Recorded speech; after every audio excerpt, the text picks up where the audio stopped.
Thanks, Chrissy. And thank you everyone for your listening in today and for those online as well. And to RIU for hosting another fabulous conference for the resources industry. So that photo there was taken back in May last year at the start of what was a very intense 6-month exploration program involving over 50,000 metres of drilling in this frontier province called the West Arunta in Western Australia. And that team produced some incredible results that resulted in 4 areas that have got high-grade niobium and rare earths in a carbonatite setting in this new province, and I'll tell you a bit about that today. So we've got a lot in the portfolio. We've got a very dominant land position in the Northern Territory and a number of the new frontier areas looking for sediment-hosted copper, where we're working with South 32 at our Jessica project and a number of other projects as well. We've got the Lamel project next to the Telfer gold mine, which was the project we were working on. I'll touch briefly on that at the end, but today I want to tell you about what's happening in the West Arunta at our Aileron project and how rapidly that's advancing towards our initial resource statement and then the exploration upside that remains in that belt. We've got a fabulous team directed and guided by Dr. John Ronsky and Peter Buick over a number of years, and some exceptional young geologists who are driving the exploration out there and really understanding what's controlling the mineralisation and putting together the plans for the future. We're very well cashed up to explore this region. So this is a bit of a step back in time. 2019, that entire tenement package, which is about 130, 140 kilometres wide, about 30 kilometres north-south, not one drill hole in the entire belt. This is near the border of Western Australia and Northern Territory. And we pegged a very extensive land position there back in 2018, 2019, when we had a project generation alliance with Newcrest Mining. They funded the first drill hole into this tenement package, into this belt, into those 2 magnetic anomalies. We're targeting that magnetic anomaly right in the centre of the project there on a major east-west trending structure. It was a difficult program, probably the most challenging drill hole that we've attempted. We got about 157 metres of that drill hole done before we had to pull out, and that was late in the year. We got the assays back from that, and you look at what's in those assays now: 0.1% niobium, 0.8% rare earths, 0.1% copper, very anomalous gold and other minerals. And you look back at what happened subsequent to that, and it looks very compelling. Then, since then, this area has gained significant prominence. WA1 came in and made that incredible discovery at Looney on our southern tenement boundary, drilled another carbonatite at P2. They drilled in 3 areas and got carbonatites in 2 and a 7-hole RC program to start the proceedings out there. Since then, we've found those 5 areas of mineralised carbonatites. We're pressing 3 of them already into mineral resources, which are going to come out this year. And we really are at the start of what is going to be a new mineral province for niobium. It's probably going to be also for rare earths, and the copper and gold potential is still very much alive out in this region. So what do these things look like? I mean, carbonatites are commonly strike-extensive dike systems, and that's what we think we're dealing with out here in the West Arunta. Bayonobos obviously is the giant of that field, and that is exactly what we're talking about, a strike-extensive dike system. And we're seeing, with all the drilling that we've done, over 15 kilometres between Emily and Joyce, and that's probably a very large system. And we've got 60 kilometres from WA1's P2 to Joyce, to our Joyce target at the east, and every time we've drilled into that structure, we're getting carbonatite. So it really is an exceptional location, probably getting about 2/3 strike rate out here from targeting mineralisation and intersecting mineralisation, which, as everyone knows who's been in the exploration game, is extraordinary. So just to take a step back for a second and do a quick summary on niobium. I'm not going to spend a lot of time other than to say it's a high-value commodity. It's got the 3 producers, and there's only 3 mines in the world. They make extraordinary margins. 2 of the mines are in Brazil, 1 of them is in Canada. It's not a rare earth. The processing is conventional flotation and smelting.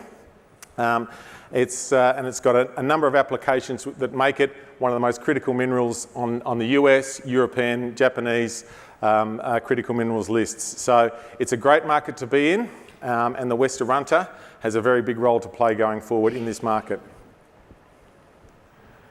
So this is what we're seeing in the West Arunta region now. So the three existing mines, the largest, producing 80% of the world's production, owned by CBMM, Arauca mine in Brazil, producing about 2.5%. The other two mines are mining at 1% and 0.4%, and keep those numbers in mind when I start to show you the sort of drill results that we're seeing consistently in this belt. At Green, Emily and Crean, where we're drilling enriched oxide mineralisation, and at Crean and Hurley and other places where we're seeing extensive primary carbonatites underneath these enriched layers.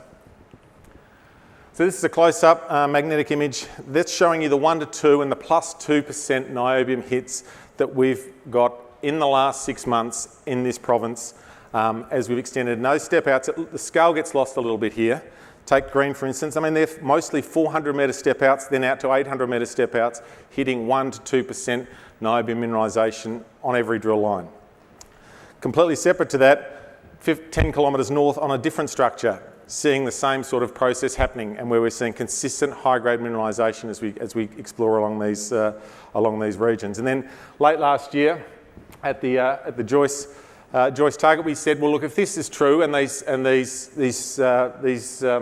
systems are controlled by these major structures, let's step over 8 kilometres and drill two lines of air core, 1.6 kilometres apart, and we hit the carbonatite system on both of those again. So it's still open to the east. So this is just zooming into the green carbonatite, and what we're showing there in maroon is the areas that we'll be pushing into resource drilling in the coming months. Spectacular high-grade intersections, 2 end of hole, still drilled on very broad spacing. Those drill lines at Green Central are still 400 metres apart. By way of reference to the size of these sort of ore bodies, Bayanobo, which is the second biggest niobium mine in the world, has a strike of about 500 or 600 metres. So the scale of these things is truly extraordinary given how early we are in the exploration piece out here in this new mineral province. So just showing you a section through the centre of Green Central, seeing all those end of hole thick zones. You can see how a mine pit wraps around that Green Central area and takes a hell of a lot of mineralisation out. Interestingly, at the southern side, at the right-hand side of that image, you can see under a shallow air core hole, drilled which had a pretty unspectacular in this province, 10 metres at 1.2. We're able to drill 115 metres at 1.3 in a preferentially weathered zone. And that's what we think we can image in geophysics going forward. As we find these additional carbonatites, we can run geophysics and start to map out the higher grade zones within the carbonatites. And that's going to be the process that we're going to take, and I'll talk a bit about what's coming up in the upcoming exploration for new targets shortly. So stepping to the other side of the Luni discovery, and this is the Emily prospect. We've only drilled air core here so far. Look at how many of those high-grade holes end in high-grade mineralisation. 1, 2, 3% mineralisation at bottom of hole. You can see that some incredible, there's some RC drilling done to our south, which has gone to a great depth extent. We'll be going in there with RC drilling this year, and we're planning to put a resource out there at Emily as well in the coming months. And then stepping away, 10 kilometres away, completely different structure, different system. Now we've drilled 7 drill lines. You can see this thing lining up along that major Elephant Island fault, high-grade mineralisation. We'll be putting a resource around that in the coming months as well. So a lot coming up on the discoveries we made last year, and then we're really moving on to what's next, because we know in 6 months if we've been able to accumulate pretty sizable resources already, and we're just getting started. So here's a summary. Green, Crean and Emily, some of the better drill intercepts that we've seen so far. Coherent zones of high-grade mineralisation in mineable dimensions. We'll continue to look to expand those resources. They're still open in many respects. We've got other prospects at Hurley and Joyce. We've only done very early stage exploration so far, and a lot more work to do this year. So let me tell you a little bit about some of the things that we've done over the last 3 or 4 years out here is gather regional data sets in gravity, magnetics, radiometrics over the entire belt, and that's really starting to bear some fruit. Now I'll show you the gravity image. This is a Falcon gravity survey, one of the more nervous checks I wrote back about 3 years ago to fly the belt for Falcon Gravity on a 300 metre line spacing, showing you the outlines of the carbonatites that have been discovered to date, lining up with those structures. You can see that structure that extends east from Joyce. It gets lost here, but that's going for about 40 kilometres. That's a serious crack. And we know there's a carbonatite at the eastern end. There's carbonatites and with high-grade mineralisation on the western side of them. And we've tapped the mantle there, and it's bringing all sorts of strange things to surface. We are seeing some copper on the margins of these carbonatites in the lamprifiers. We're very excited about what this could be, and if you're to find a Palabora, which is a very large carbonatite-hosted copper deposit in South Africa, is still a real possibility out here. You don't need to turn your head on the side. I'm showing you now magnetics. You can see those structures again. We've got this roadmap that you really don't have in exploration very often. We're dealing with 5 to 10 metres of cover through large parts of this belt. It doesn't look like it's very deep. You can see these key structures. The geologists in the room are probably putting circles around where they'd go next as we progress to the east through these major structures. There's some of the areas that we've highlighted, but you can probably keep going.